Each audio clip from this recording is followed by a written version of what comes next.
karena Engkau menyediakan roti hidup bagi makanan jiwa kami, air sejati bagi dahaga batin kami, yakni Alkitab, firman Allah yang hidup. Sebentar lagi kami akan membaca sedikit firman Tuhan, merenungkannya bersama-sama. Kami berdoa supaya Tuhan akan memberkati dengan berkat firman Tuhan oleh kuasa Roh Kudus-Mu, supaya tidak ada satu orang pun yang berada di ruangan ini yang mendengarkan firman Tuhan pulang dengan hati hampa, pulang dengan hati yang kosong, pulang dengan tanpa harapan. Semua pulang diberkati oleh firman Tuhan dan bertumbuh bagi kemuliaan namanya. Terpujilah nama-Mu Tuhan, di dalam nama Tuhan Yesus Kristus. Amin. Bapak Ibu sekalian yang dikasihi Tuhan Yesus Kristus, salam. Sudah lama sekali saya membaca kisah ini. Saya lupa saya baca di mana, itu apakah di Facebook atau di mana ya. Ada sebuah tulisan yang menarik sekali. Ini tulisan yang sebenarnya mengisahkan kisah yang betul-betul terjadi, gitu ya. Dikisahkan dalam kisah ini ada sebuah rumah tangga muda. Ya. Mereka menikah, suami istri muda ini, tapi mereka memang dari keluarga yang tidak mampu, ya, hidupnya tidak mudah, gitu ya. Suami istri muda ini kos di sebuah tempat itu dan mulai mencoba merintis usaha, ya. Kecil-kecilan, bahasa Jawanya meracang, gitu ya Pak ya. Meracang jualan apa saja di depan kos-kosan itu dan dengan telaten, ya. Ya karena memang tidak bisa berbuat lain selain usaha itu, ya. Dan begitu sederhana. Untung sedikit, ya. Sebagian disimpan untuk nambah modal, sebagian untuk makan, sederhana saja makanannya tiap hari. Berlangsung cukup lama. Kos buka racangan berbulan-bulan, bertahun-tahun. Suami istri ini saling mencintai dan mereka harmonis sekali, gitu ya. Walaupun dalam kehidupan yang amat sederhana, dikarunia anak kecil, di kos-kosan sudah banyak anak kecil dan mereka fight betul-betul, kita mesti berjuang, ya. Setelah beberapa tahun kemudian ternyata mereka nampaknya kelihatan sukses, ya. Dari kos itu akhirnya mereka tuh bisa kontrak, ya. Kontrak sebuah kios, ya. Dan modal yang dikumpulkan tuh ditambah sehingga barang-barang makin banyak dan sebagainya. Pelan-pelan ditekuni sehingga memang kios itu makin berkembang, mereka tidur di situ, gitu ya. Singkat cerita, setelah bertahun-tahun itu usaha mereka itu sukses dan akhirnya mereka punya toko yang lumayan besar, punya rumah, punya mobil. Luar biasa, prestasi luar biasa. Dan karena toko sudah mulai besar itu, akhirnya mereka cari karyawan. Punya karyawan untuk menjaga toko, melayani toko dan seterusnya. Mereka mulai menikmati kesuksesan dari usaha yang sama sekali tidak mudah dari awal sekali itu. Bapak Ibu sekalian, setelah mereka mulai nyaman, si bapak ini dulu waktu tidak punya uang tidak bisa nakal. Jadi kalau tidak punya uang itu ada baiknya, ya, supaya nggak nakal. Tapi bapak-bapak di sini baik-baik semua. Tapi setelah punya uang, ya, deposito di mana-mana, rekening, ya, tinggal gesek sewaktu-waktu. Bapak ini mulai nakal, ya. Dia kok lihat ini pegawainya ini kok beda, gitu. Singkat cerita, bapak ini akhirnya selingkuh sama karyawan. Wah, istri kecewa setengah mati. Pada waktu susah didampingi puluhan tahun, ya, Tapi setelah sukses dan ternyata istri yang pertama itu akhirnya disingkirkan. Tidak dapat apa-apa. Ini istri baik gitu ya. Gak terima apa-apa. Dan mengalami kesusahan luar biasa. Dari usaha yang dimulai dengan susah, akhirnya diakhiri dengan susah. Nah Bapak Ibu sekalian, itu salah satu sepenggal kisah yang ini memang benar-benar terjadi ya. Dan mungkin ada banyak yang tidak terekspos gitu ya. Beberapa hari yang lalu ada keluarga yang menjatuhkan diri dari lantai keberapa Bu? Di Jakarta itu ya. Karena kasus hutang juga ya. Saya tidak tahu cerita persisnya, hanya lihat di televisi. Tidak punya televisi. Hanya lihat di berita. Kisahnya seperti itu. Terima kasih Bu Vera. Baik sekali.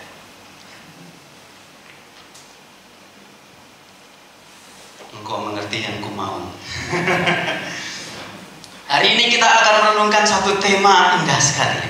Saya semakin merenungkan tema ini keindahannya tuh makin luar biasa. Gereja memberikan tema hari ini perenungan kita ini mau singkat atau panjang Bapak Ibu? Yang sedang-sedang saja. Judulnya itu menarik sekali. Taat sampai mati. Taat sampai mati. Ini kunci, semuanya kunci, tapi kata tengah ini menjadi penting ya. Sampai, gitu ya. Taat sampai mati. Jangan dirubah menjadi taat untuk mati. Itu frustrasi. Taat untuk mati itu maju mati ya, jangan. Ada banyak orang tuh mau mati untuk Tuhan tapi tidak mau hidup untuk Tuhan. Taat sampai mati itu artinya apa? Nanti kita lihat taat sampai mati itu kemuliaannya sangat luar biasa. Dari kisah tadi kita menemukan pelajaran Bapak Ibu. Ada dua godaan tidak setia. Betul ya? Godaan yang pertama itu kesusahan, penderitaan ya, kesulitan ya, dan ketidakenakan. Itu menantang kesetiaan kita. Kalau seorang petani tidak komitmen di sini ya, tidak memahami kesulitan, ya, menanam 1 bulan tumbuh, berbuah, nah itu petani tidak ngerti arti sampai gitu ya. Saya itu orang Madiun, rumah saya dulu tuh di belakang itu banyak sekali pohon-pohon, ya. Umbi-umbian itu hampir semua itu ada. Nah, salah satu yang saya tahu itu ialah pisang. Pisang itu macam-macam jenisnya. Salah satu pisang yang menurut saya tuh ujian umurnya itu paling panjang itu pisang apa Pak Ari? Pak Ari pasti tahu ya. Kepok, bener Pak. Makanya kepok ini kalau ketemu yang Pak ya, hitam terus ada hijau, ada bintik-bintik hitamnya gitu ya. Wah itu mantap banget gitu ya. Nah, kadang-kadang saya sering kecewa kalau mau godok pisang di sini ya. Muter. Kok kayak ada yang meyakinkan pisangnya. Ujian yang kedua itu kesetiaan itu diuji oleh kesenangan, kenyamanan, kenikmatan, betul ya? Dulu masih susah, terus pokoknya Tuhan yang pertama, betul? Ke gereja, ya. 1 jam sebelumnya pintu dibuka sudah nunggu. Tapi sudah diberkati, cuannya banyak, ada alasannya. Tapi di sini tidak ada ya. Tapi kenyamanan itu bisa menjadi ujian kesetiaan, betul? Kalau semuanya sudah beres, ya, kita tidak butuh Tuhan lagi. Semua tinggal gesek saja, ngapain berdoa? Itulah sebabnya kata Immanuel itu menjadi penting. Im itu artinya di dalam. Manu itu tubuh dan El itu Elohim. Immanuel itu artinya Tuhan di dalam diriku. Diriku yang bagaimana? Diriku yang lemah, diriku yang selalu sering mendukakan hati Tuhan. Diriku yang sangat mudah gagal, diriku yang sering mengecewakan. Di situ Tuhan itu bersama-sama, bersatu dengan saya. Itu Immanuel. Immanuel itu berbicara orang-orang percaya yang memiliki fighting spirit untuk berjuang di dalam kehidupan ini, untuk tidak segera meninggalkan dunia ini, tapi untuk fight bagi istrinya, bagi anak-anaknya, bagi gereja, bagi Tuhan, di tengah-tengah segala keterbatasan. Itu namanya Immanuel. Nah, Bapak Ibu sekalian, mari kita membaca nats firman Tuhan yang menjadi dasar tema taat sampai mati ini dari 1 Petrus. Kita baca 1 Petrus pasal 3, ya. 1 Petrus pasal 3 ayat 13 dan seterusnya. Mungkin kita baca aja semuanya nats ini supaya kita lebih tahu sedikit lebih luas dari maksud yang tertulis ini. Diberi judul menderita dengan sabar. Judulnya bagus sekali, Lembaga Alkitab Indonesia, menderita dengan sabar. Jadi kalau orang beriman, masih mengikut Yesus, ya, masih setia ke gereja, ya, menderita tapi nggak sabar itu nggak setia, ya. Betul ya? Masih Kristen tapi setelah gereja lagi pusing, cucian akeh, gawean akeh, umai bocor dan bisa ning gereja maneh. Itu nggak setia. Karena apa? Judulnya menderita dengan sabar. Ini indah sekali. Kita baca ini. Dan siapakah yang akan berbuat jahat terhadap kamu jika kamu rajin berbuat baik? Logikanya gitu memang. Kalau kita berbuat baik, ya seharusnya tidak ada yang berbuat jahat kepada kita, betul ya? Tapi kenyataannya beda. Tetapi sekalipun kamu harus menderita juga karena kebenaran, kamu akan berbahagia. Sebab itu janganlah kamu takuti apa yang mereka takuti, dan janganlah gentar, tetapi kuduskanlah Kristus di dalam hatimu sebagai Tuhan, dan siap sedialah pada segala waktu untuk memberi pertanggungan jawab kepada tiap-tiap orang yang meminta pertanggungan jawab dari kamu tentang pengharapan yang ada padamu. Tetapi haruslah dengan lemah lembut dan hormat dan dengan hati nurani yang murni. Supaya apa? Supaya mereka yang memfitnah kamu karena hidupmu yang saleh dalam Kristus menjadi malu karena fitnahan mereka itu. Ayat 17, sebab lebih baik menderita karena berbuat baik, jika hal itu dikehendaki Allah, daripada menderita karena berbuat jahat. Sebab juga Kristus telah mati sekali untuk segala dosa kita, Ia yang benar untuk orang-orang yang tidak benar, supaya Ia membawa kita kepada Allah. Ia yang telah dibunuh dalam keadaannya sebagai manusia, tetapi yang telah dibangkitkan menurut Roh, dan di dalam Roh itu juga Ia pergi memberitakan Injil kepada roh-roh yang di dalam penjara, yaitu kepada roh-roh mereka yang dahulu pada waktu Nuh tidak taat kepada Allah, ketika Allah tetap menanti dengan sabar waktu Nuh sedang mempersiapkan bahteranya, di mana hanya sedikit, yaitu 8 orang yang diselamatkan oleh air bah itu. Jadi sebetulnya manusia itu sudah punah. Betul ya? Ini sudah punah. Hanya Tuhan menyisihkan 8 orang ini. Juga kamu sekarang diselamatkan oleh kiasannya, yaitu baptisan. Maksudnya bukan untuk membersihkan kenajisan jasmani, melainkan untuk memohonkan hati nurani yang baik kepada Allah oleh kebangkitan Yesus Kristus, yang duduk di sebelah kanan Allah setelah Ia naik ke surga, sesudah segala malaikat, kuasa, dan kekuatan ditaklukkan kepadanya. Bapak Ibu sekalian, jadi alasan mengapa kita setia itu sangat jelas. Itulah sebabnya tema taat sampai mati itu menjadi kesukaan kita, amin. Menjadi kegembiraan kita, menjadi gairah kita. Kenapa tidak setia? Kenapa? Tidak ada alasan tidak setia. Mengapa kita bersuka cita karena taat sampai mati? Dasarnya ialah seluruh karya Kristus kepada kita di dalam kehidupan kita, ya. Dia sang pencipta, firman yang menjadikan segala sesuatu, telah menjadi manusia yang begitu sederhana, manusia yang sangat menderita, manusia yang teraniaya, tertolak, dan manusia yang dihakimi secara tidak adil dan digantung dengan hukuman paling buruk, paling hina, disalibkan. yang begitu kelihatan sangat lemah karena mayatnya harus dibopong, betul ya? Harus diturunkan, harus dibersihkan, mayatnya harus dikasih rempah-rempah supaya harum, dimasukkan dalam liang gua yang gelap sekali dan dingin berhari-hari lamanya. Dan kemudian dia bangkit menyatakan kemenangannya, dan sekarang dia naik ke surga untuk menyediakan tempat bagi kita. Amin. Kalau nggak setia, ya, kebangetan. Karena semua yang dikerjakan Kristus itu semuanya memberikan harapan yang indah sekali dalam hidup kita. Nah, Bapak Ibu sekalian, setia itu tidak kosong ya. Setia itu bukan sekedar manis di bibir ya, lamis ya.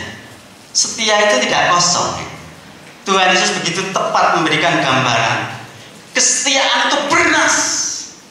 Kesetiaan itu berisik. Iman Kristen yang mewujudkan cintanya kepada Kristus sangat berisik, tidak kosong, tidak hampa. Semua bisa menikmati, sorga bisa menikmati kehidupan orang percaya. Amin. Dunia bisa menikmati kehidupan orang percaya.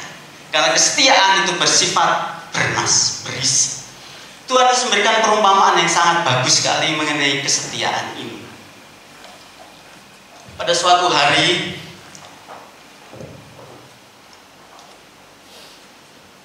seorang bapak memanggil anak sulungnya ya. Anakku, gitu ya. Coba kamu kerjakan ya ladang kita supaya nanti panen kita ada makanan, mungkin seperti itu ya. Terus si anak sulung bagaimana? Ya Bapak, siap, saya kerjakan. Betul ya? Terus dia tinggalkan bapaknya, dia masuk kamar, searching berhari, berjam-jam, lihat YouTube, buka WA, bikin konten. Saya suka bikin konten. Nggak apa-apa, 2 jam aja lah. 2 jam selesai, lah lihat konten lain, lihat lagi. 1 jam lagi. Akhirnya pas sampai sore nggak dikerjakan. Besok aja sore kayak enak kerja, nggak, katanya tuh nggak pantas kerja sore. Gak ilok kerja sore. Terus besok pagi, biasanya dikerjakan juga. Bapaknya lihat, iya anakku, ini setia atau tidak? Ya lamis di bibir aja. Panggil lagi anak yang kedua. Nak sini nak. Anak yang kedua yang si bungsu ini ke budik ini. Apa sih bapak manggil-manggil ini? Saya repot ini. Kesini ya sebentar. Ya Pak. Kamu kerjakan ladangmu gini.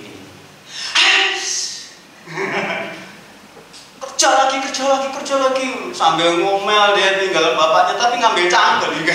Apa ini? Selesai kerjaannya. Nah sebetulnya ini perumpamaan Bapak Ibu. Si sulung itu perumpamaan orang Yahudi. Yahudi itu kelihatannya sangat agamawi ya, sangat menghormati Tuhan. Tapi semua dia sedang melawan Tuhan. Tapi si bungsu ini lambang orang-orang kafir, kehidupannya jauh dari Tuhan. Tapi Tuhan memberikan anugerah bagi orang kafir itu melakukan kehendak. Ini ironi iman, betul ya? Orang Yahudi yang lahir cepat sudah mengenal Tuhan dan mereka ahli firman Tuhan. Dihakimi Tuhan, mereka bukan orang yang setia kepada Allah. Tapi orang-orang kafir diberikan anugerah Tuhan untuk setia kepada Tuhan. Begitu buruknya gambaran orang kafir ini digambarkan Yesus dengan kalimat tidak baik memberikan makanan kepada anjing. Tapi benar Tuhan, anjing ini makan dari remah-remah meja tuannya. Itu iman. Amin. Itu iman. Iman sudah tidak memperdulikan apa kata saya terhadap diri saya, apa kata orang terhadap diri saya. Saya hanya belajar komitmen. Saya mau belajar setia kepada Tuhan seumur hidup saya. Semoga Tuhan tidak disakiti oleh pikiran saya, oleh perilaku saya. Bapak Ibu sekalian, ada 2 pelajaran penting untuk memahami iman yang setia itu, iman yang bernas. Pelajaran yang pertama yang dapat kita lihat di sini adalah taat kepada Bapa itu berarti menguduskan Kristus dalam hati. Mari kita membaca ayat yang ke-15. Bolehkah saya bisa minta tolong Bapak atau Ibu bisa membacakan ayat ini sejenak ya? Jangan khawatir, paling-paling saya khotbah 2 jam. Silakan dibaca Bapak Ibu yang sudah menemukan ayat 15.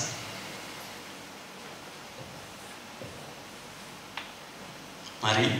Tetapi kuduskanlah Kristus di dalam hatimu sebagai Tuhan. Ya, terima kasih Bu Ani. Cukup sekitar dulu ayat 15 ya. Jadi kita fokuskan pada kalimat yang pertama ini.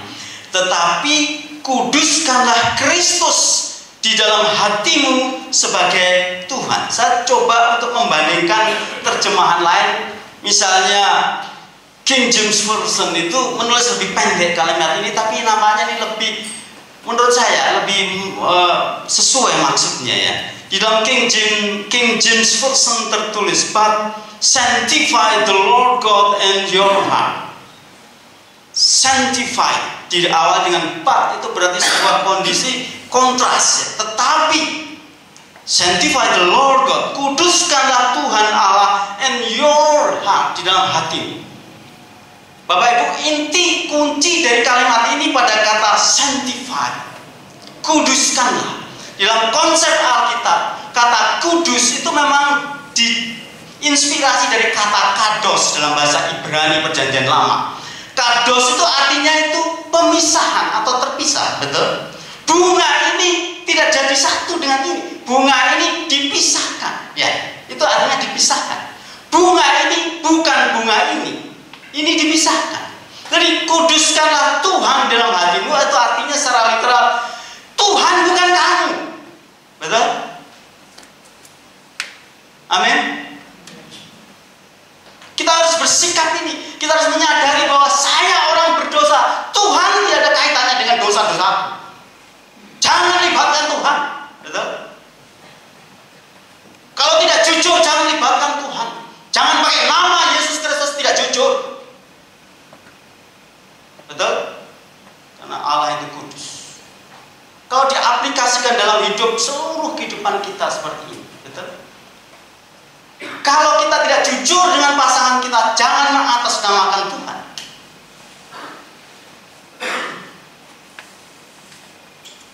Kalau mau nembak pakai ayat, Tuhan bicara sama saya. Ayatnya ini jelas sekali bahwa kamulah wanita satu-satunya yang Tuhan beri pada saya. Lepek. Langsung yes ya. Tapi bareng nggak seneng, nenggone tempat lain ada pos PI lain. Tuhan bicara sama saya lagi. Roh Kudus dengan jelas bicara bahwa kamu ternyata tidak cocok dengan saya. Ayatnya ini kacau. Itu artinya apa? Tidak memisahkan Tuhan dengan greedy kita, ketamaan kita. Itu problem kita. Problem kita adalah seringkali kita cari Allah kepada ketamaan kita. Kita harus berproses di sini. Kita harus setia dalam iman untuk terus konsisten di sini. Jangan libatkan Tuhan. Jangan mengatasnamakan Tuhan. Tuhan itu terpisah dengan kita. Kita orang berdosa, natur kita berdosa, kita mesti jujur. Tidak ada seorang pun yang salah di muka bumi ini, betul? Tidak ada, semua orang berdosa. Oleh karena itu jangan mengatasnamakan Tuhan untuk kepentingan duniawi kita. Bapak Ibu sekalian, saat ini mesti ini disuarakan dengan sangat keras kepada kita sendiri, orang-orang percaya. John Calvin pernah mengatakan bahwa gereja itu adalah benteng terakhir kebenaran. Gereja adalah social referensi masyarakat. Masyarakat yang bingung mesti tanya kepada gereja. Tapi masalahnya sekarang, apa gereja masih konsisten untuk menjaga kekudusan Allah itu, untuk menghormati Allah itu, dan tidak mencampur adukkan kebenaran pikiran realitas Allah dengan kebenaran pikiran dan realitas kita sendiri. Kita mesti bertobat. di negara lain, Bapak Ibu sekalian, sudah menjadi hal yang biasa. Pendeta menikahkan pasangan sesama jenis, ya Bapak. Laki-laki sama laki-laki, perempuan sama perempuan. Diberkati. Pernikahan LGBT kacau. Mulai menyeret Tuhan di dalam kenajisan kita. Amin. Setia kepada Tuhan itu kita mesti harus betul-betul mengerti Tuhan bukan kita. Saya orang berdosa. Jangan tarik Tuhan dalam dunia saya. Kadang-kadang manusia terbalik, menarik Tuhan ke dunia saya. Bukan sebaliknya, seharusnya duniaku ditarik kepada Tuhan. Betul ya? Betul ya? Kalau Tuhan ditarik ke dunia saya, itu berarti sebuah proses mensekularisasi Tuhan. Tapi seharusnya kita ditarik kepada Tuhan. Supaya apa? Supaya kita berproses di dalam sanctifikasi ilahi, pengudusan Tuhan. Ini menjadi the core value. Ini adalah inti dari segala inti nilai gereja yang mesti harus digumuli. Kita tidak boleh sungkan-sungkan bicara kebenaran di tengah-tengah arus kita ketidakbenaran. Oh ya katakan ya, kalau tidak katakan tidak. Kalau palsu katakan palsu, katakan murni katakan, kalau benar katakan benar, kalau salah katakan salah. Tidak ada jalan tengah. Karena apa? Karena Tuhan sudah mempercayakan gereja sebagai benteng terakhir kebenaran. Kalau benteng ini runtuh, siapa yang diadili? Gereja dulu diadili oleh Tuhan. Jadi setia itu bernas. Kita masih berdoa sungguh-sungguh, semakin hari Tuhan tolong saya. Kalau saya punya pikiran begini, apakah ini pikiran-Mu Tuhan? Kalau saya melakukan ini, apakah saya melakukan yang harus Engkau kehendaki Tuhan? Kalau saya melakukan kamu senang, Engkau senang atau tidak Tuhan? Itu artinya kita sabdu, menundukkan diri kepada Tuhan dan respectful kepada Tuhan, menghormati Tuhan. Ini penting sekali. Ini berbicara langsung pertama kepada saya sendiri. Dalam sikap saya kepada siapa saja, kepada Tuhan, kepada sama, kepada istri, kepada anak-anak. Semua saudara punya hak sepenuhnya untuk mengoreksi diri saya. Istri saya, anak saya persilakan mengoreksi diri saya. Kalau saya salah, tegur, jangan sungkan. Karena saya harus belajar to respectful to the God, kepada Tuhan, dengan respect sepenuhnya kepada Tuhan. Jadi persembahan menjadi menarik. Sanctify the Lord God in your heart. Tidak ada catatan yang lain. Kuduskanlah Tuhan. Posisikan Tuhan. Hormati Tuhan, bahwa Tuhan itu bukan saya. Itu artinya apa? Kita sadar betul bahwa tidak selamanya kita benar, betul ya? Tidak selamanya kita itu selalu lurus. Tidak selamanya niat-niat kita itu teruji. Dan kita harus berani mengatakan, ujilah saya, ujilah niat saya. Kalau perlu katakan, teliti pikiran saya yang paling dalam, mindset, cara berpikir saya, niat-niat saya, kasih tahu saya, supaya saya tahu betul bahwa saya sedang menghormati Tuhan. Setia sampai mati itu artinya itu menjadi sebuah proses sepanjang hidup kita sampai kita meninggal dunia. Ini menggembirakan atau menyusahkan Bapak Ibu? Susah atau gembira kalau begitu? Jawabannya kok tambah ragu-ragu ya. Ya, kita tahu bahwa kita manusia ya Bapak Ibu ya. Kita mudah sekali gagal. Tapi justru di sini Immanuel itu, pengertian Immanuel itu terus-menerus kita aktualisasikan. Tuhan tinggal di dalam diriku, Roh Kudus pada dalam diriku. Kalau saya begini, pantas. Kalau saya begitu, pantas. Sekarang itu bukan waktunya hukum Taurat, ya, bukan. Tapi hukum kasih karunia, betul ya? Hukum Taurat itu apa? Semua serba takut. Betul. Semua serba takut. Jadi dilakukan kalau takut, gitu ya. Waktunya jam praktis, ya jam praktis. Nyapu, ya nyapu ya. Tapi kalau nyapunya takut itu nyapunya ini.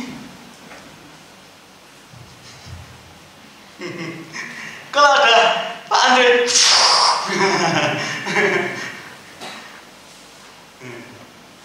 Apakah kita mau jadi orang Kristen yang gini-gini? Nah, betul. Kita harus menjadi orang Kristen yang betul-betul berusaha untuk menyenangkan Tuhan, bukan untuk menyenangkan orang, bukan. Tapi pleasing God, untuk membuat Tuhan senang. Karena Tuhan sudah berikan semuanya bagi kita. Tidak ada alasan lain untuk tidak menyenangkan Tuhan. Amin. Senangkanlah Tuhan pada sikapmu yang tulus kepada pasanganmu, pada istrimu, pada anakmu. Senangkanlah Tuhan pada sikapmu yang murni kasih kepada anak-anakmu. Senangkanlah Tuhan terhadap sikapmu pada pimpinanmu, betul? Jangan hanya kalau di hadapan dia manis-manis gitu ya. Kalau di hadapan, emang kau pikirin siapa yang jadikan kamu pemerintah saya? Kacau ini. Kalau kebudayaan dibangun atas dasar ini kacau. Perhatikan ini Bapak Ibu, ini akan menjadi fondasi dari kebudayaan apa saja. Segala sesuatu itu membutuhkan kesetiaan. Saya barusan beberapa minggu yang lalu menerima konten ya. Seorang muda membuat konten, memberikan nasihat, bagus sekali nasihatnya itu. Dia bilang gini, ya, untuk segala usaha apapun, kalau kita ingin menikmati hasilnya, kita harus fokus konsisten dengan usaha itu setidaknya 7 tahun. Contoh, kalau kita mau jualan teh gitu ya, jangan harap jualan 1 bulan dapat untung, itu mustahil. Terus pikir jualan teh itu 7 tahun besok baru menghasilkan untung. Karena selama 7 tahun itu struggle. Harus mikir betul-betul ya. Kalau sekarang laku, bagaimana mempertahankan supaya laku, betul ya? So kalau bisa naik ya, rasanya, kemasannya, sistem pemasarannya itu 7 tahun baru settle. Ya, itu namanya kesetiaan. Ya. Ini penting sekali. Ternyata di dunia pun begitu. Ya. Tidak ada kata kesetiaan yang kosong. Saya suka kata-kata Isyana Saraswati. Ya. Dia seorang musisi, singer, pembuat lagu, brand ambassador. Hebat sekali mainnya. Isyana Saraswati itu saya baca secara singkatnya. Dulu dia itu agak ansos gitu ya, kurang bergaul. Sehingga mamanya itu menguruskan dia piano. Pianonya jago sekali. Betul-betul dia tahu betul cara bermain piano. Suatu hari dia ditanya wartawan, dan tanya, menurut Anda kiat sukses di dalam kehidupan itu apa? Dia mengatakan suatu pernyataan yang bagi saya sendiri orang tua heran juga anak muda bicara begini. Dia mengatakan, untuk sukses di bidang apapun, termasuk pelayanannya, apa saja, itu dibutuhkan setidaknya 10.000 jam untuk menekuni bidang itu.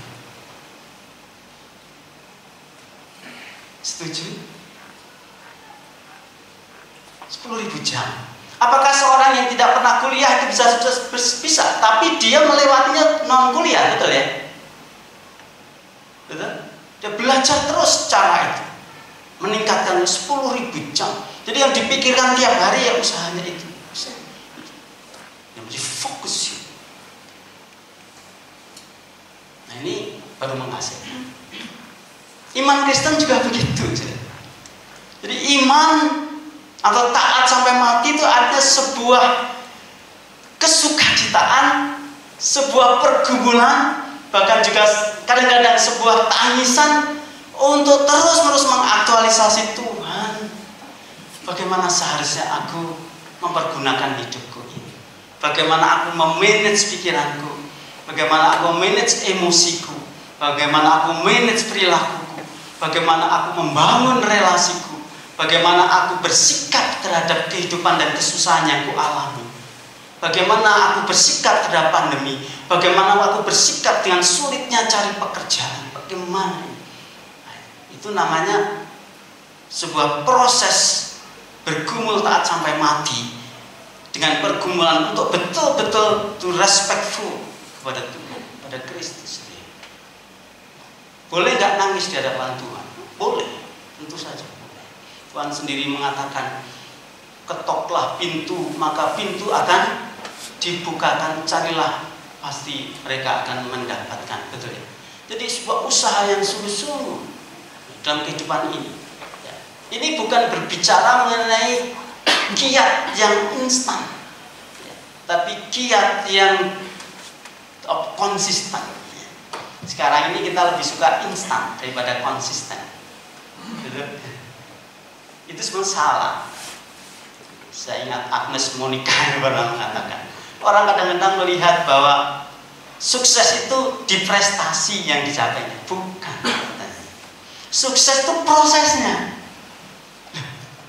Jadi kalau kita sedang in processing itulah sukses. Amin. Kalau kita sedang sungguh-sungguh bergumul, berdoa kepada Tuhan, ingin menyukakan Tuhan, itulah sukses. Ya, kalau ujungnya kita mendapatkan respect manusia, direkomendasi menjadi majelis macam-macam, ya itu adalah hasil. Tapi pasti ada proses. Tapi sukses prosesnya itu. Itu yang pertama, Bapak Ibu sekalian. Bahwa iman atau taat sampai mati itu berbicara mengenai ketaatan yang kontennya, isinya itu ialah menguduskan Kristus di dalam hatimu. Bahagia atau tidak Bapak Ibu? Mestinya senyum dulu. Itu bahagia sekali. Lalu kalau kita nggak hidup bagi Kristus, mau hidup sama untuk siapa? Betul ya? Wah, itu membahagiakan sekali. Kita mesti harus hidup itu bahagia, betul ya. Jadi kebahagiaan itu bukan dari lembaga. Lembaga hanya alat bantu aja. Kebahagiaan juga bukan dari orang lain, istri atau anak, bukan. Ya mereka itu kalau bisa membahagiakan, tapi jangan menaruh kebahagiaanmu di dalam mereka. Nah, kebahagiaan itu ada di dalam ketaatan kita kepada Tuhan dengan terus-menerus mengelola hidup kita. Ini hidupku, ini pikiranku, aku mau bagi dia. Aku mau usaha ini, tapi usaha ini kira-kira akan mengekspresikan kekudusan Tuhan atau tidak, gitu ya. Apalagi di tengah-tengah situasi yang sulit ya, ada banyak tawaran kan ya, usaha-usaha yang cepat gitu ya. Kalau saya mengerjakan ini kira-kira menyukakan Tuhan nggak? Saya selalu ingat contoh ini, saya tutup dengan contoh ini. Yang tidak pernah saya lupa itu contoh itu betul-betul menyatakan spirit fighting yang luar biasa. Contoh dari kehidupan senior kita yang sudah almarhum, namanya Bapak Pendeta Gunarto ya. Pak Gunarto ya, dulu ketua sinode kita, kesaksiannya luar biasa. Satu hari Pak Gunarto itu, semoga Tuhan akan tolong kita bisa seperti ini. Satu hari dia juga ditugaskan di Sulawesi.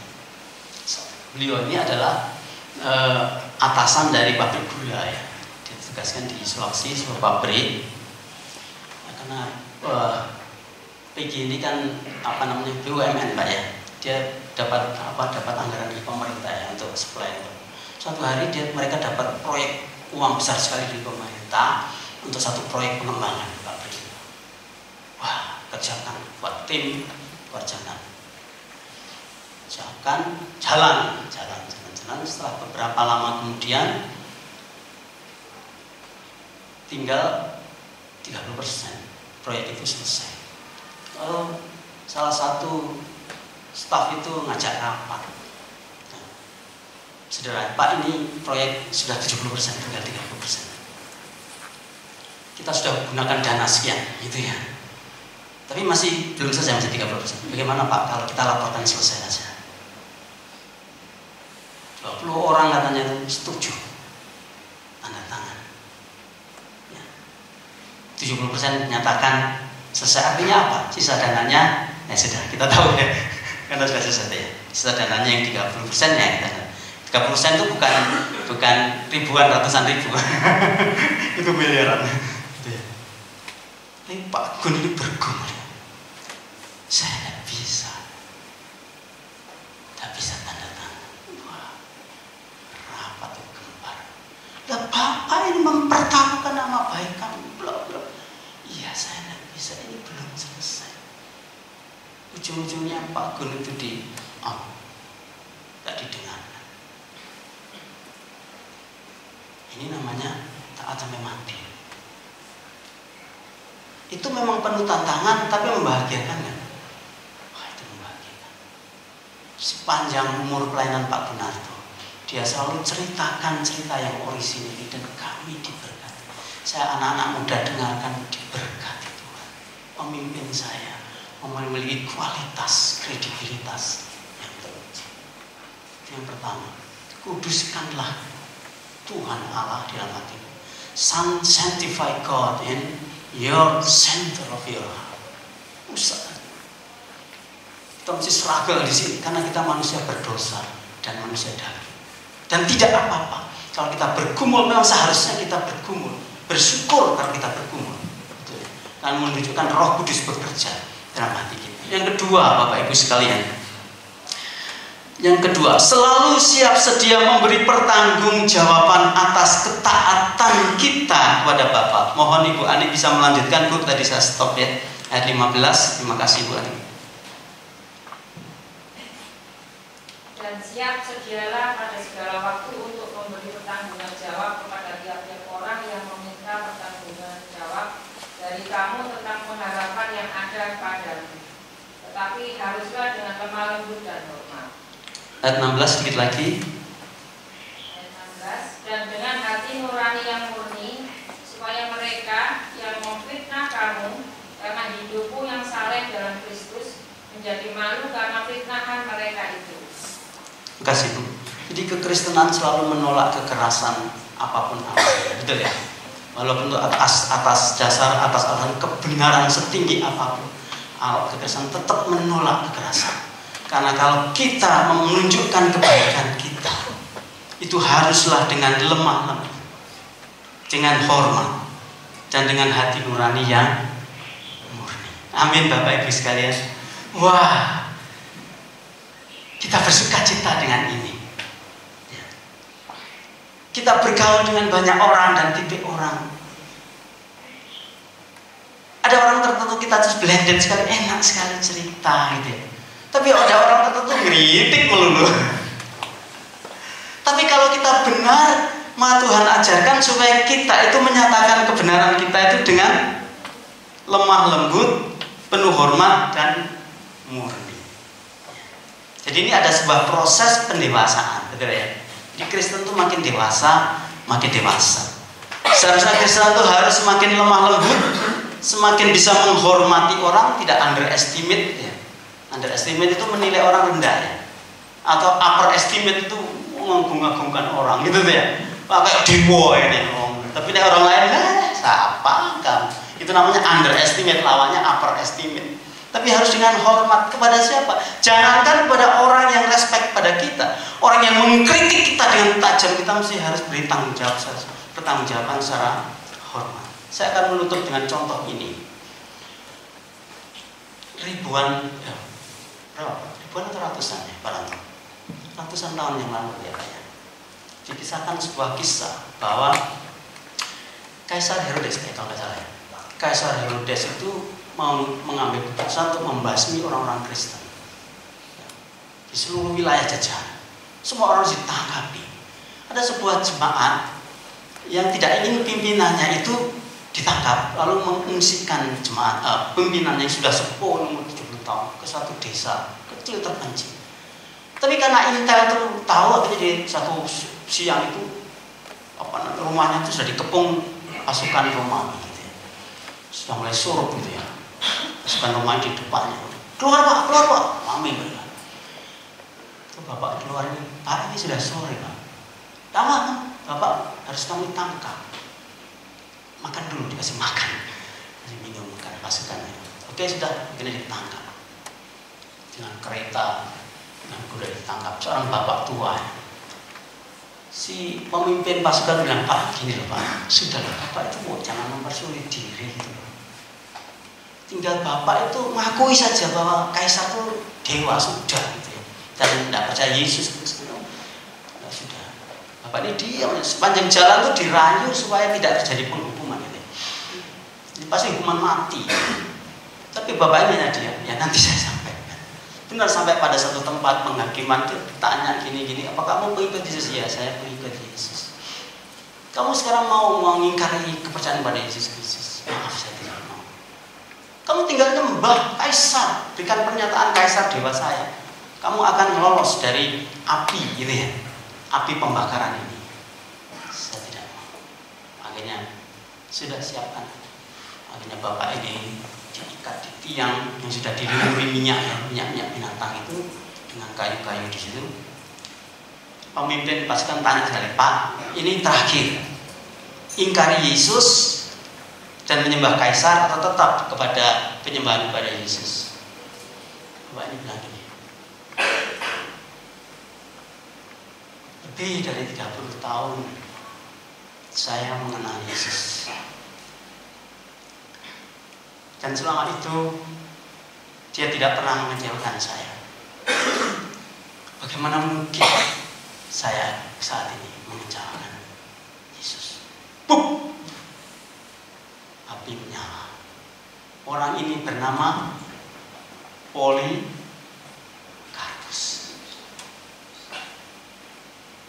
Tuhan mengatakan kepada kita, Rasul Paulus, selama ini kita belum mengeluarkan darah korban kepada Yesus Kristus.